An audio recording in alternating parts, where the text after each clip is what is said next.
మీ business ఏదైనా మీ ఊర్లో promotion చేయాలంటే అది సుమన్ టీవీతోనే సాధ్యం. ఇప్పుడే సంప్రదించండి. అందరికీ నమస్కారం.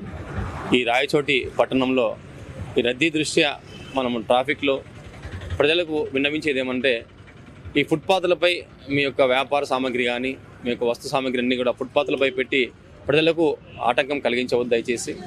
అలాగే మీరు వాహనాలు మీ పార్క్ చేసేటప్పుడు ఏదైనా ఒక వ్యాపార సంస్థల దగ్గర కానీ, హాస్పిటల్ దగ్గర కానీ, లేదా స్కూల్స్ దగ్గర కానీ పార్క్ చేసేటప్పుడు ఒకసారి ఆ చుట్టుపక్కల చూసి, మనం పార్క్ చేయడం వల్ల ఎవరికైనా ఇబ్బంది ఉందా, ఈ రోడ్లో మన వెళ్ళే వాహనదారులకు ఏమైనా ఇబ్బంది ఉందా అని చెప్పేసి గమనించి అటువంటి వాహనదారులకు ఇబ్బంది లేకుండా విధంగా మీరు పార్క్ చేసుకోవాల్సిందిగా విన్నపిస్తున్నాను. చాలామంది కూడా తమ పని యొక్క ఒత్తిడిలోనో, పని యొక్క తొందరలోనో బండి తమ యొక్క టూ వీలర్ కావచ్చు, ఫోర్ వీలర్ కావచ్చు, ఎక్కడంటే పార్క్ చేసి వెళ్ళిపోతూ ఉన్నారు.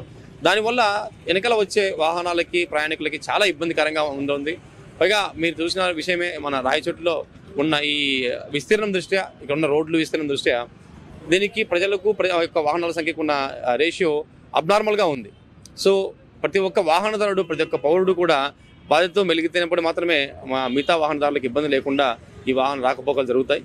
అలాగే డ్రంక్ అండ్ డ్రైవ్లో పట్టుబడిన వారికి 10,500 రూపాయలు జరిమానా లేదా 1 మంత్ జైలు శిక్ష లేదా 2 కూడా విధించే అవకాశం ఉంది. రెండోసారి దొరికితే కనుక ఖచ్చితంగా 2 శిక్షలు విధిస్తారు.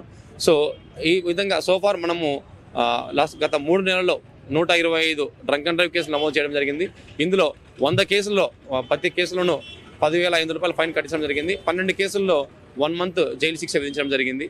కాబట్టి దయచేసి డ్రంక్ అండ్ డ్రైవ్ చేయొద్దు. తాగి లేదా మత్తు పదార్థాలు స్వీకరించి ఆ మత్తులో వాహనాలు డ్రైవ్ చేయడం వల్ల మీకు, మీ కుటుంబ సభ్యులకి, అలాగే మీతో పాటు మీ రోడ్లో ప్రయాణించే వాళ్ళకి కూడా ఇబ్బందికరంగా ఉంటుంది. కాబట్టి దయచేసి ఆ విధంగా తాగి మద్యం మత్తులో ప్రయాణించొద్దు. అలాగే చాలామంది మైనర్లకు వాహనాలు ఇచ్చి చిన్న చిన్న పనులకు పంపిస్తూ ఉన్నారు. ఇది చాలా చట్టరీత్యా నేరమే కాదు, వాళ్ళ ప్రాణాలు కూడా ప్రమాదకరము.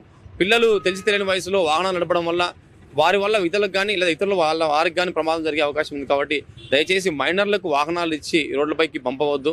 అది మీ కుటుంబానికే దుఃఖాన్ని మిగిలిస్తుందని చెప్పేసి మరీ విజ్ఞప్తి చెప్తాను. సో దయచేసి వాహనదారులందరూ కూడా హెల్మెట్ విధిగా ధరించాలి.